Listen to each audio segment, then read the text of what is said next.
Okay, so in this video, I'm going to be using the 3 expected value rules. So if you're not already familiar with them or if you've never studied them before, you should quickly go through them because we're going to be using these 3 rules in order to show that the population variance of a random variable can be written in 2 ways.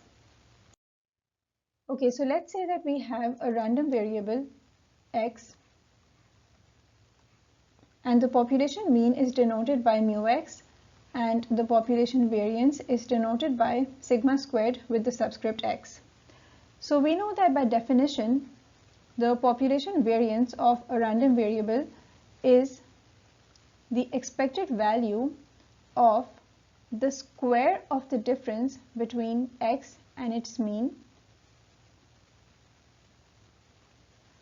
And in this video, I'm going to show that this expression is equivalent to the expected value of x squared minus mu squared.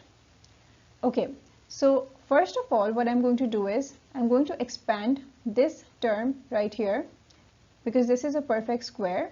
So let me just erase that. Right. So we know that this can be rewritten as the expected value of x squared minus 2 times mu x plus mu squared. Next, I'm going to use the first expected value rule to rewrite this as the expected value of x squared minus, plus the expected value of minus 2 times mu x plus the expected value of mu squared. So we have used rule number 1 over here. Next, we know that this term right here can be, both of these terms can be rewritten using the second and third expected value rules.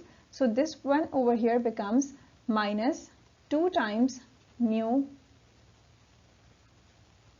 expected value of x using rule 2, and this over here is simply the expected value of a constant because mu is a constant, right? So mu squared is a constant, so the expected value of a constant is just the constant itself, which is why this becomes mu squared. So over here we have used rules 2 and 3. Okay, so far so good, cool. Next, we can rewrite and simplify this further because we know that 2 mu is also a constant, right? And we know that the expected value of x is simply equal to mu. So this can be rewritten as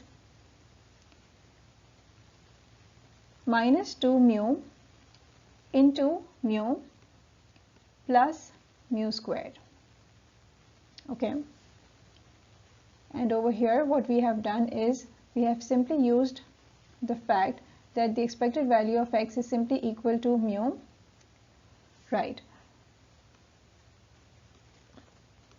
Finally, this becomes the expected value of x squared minus 2 times mu squared plus mu squared, and now simply subtracting these two we get expected value of x squared minus mu squared, which is what we were trying to prove.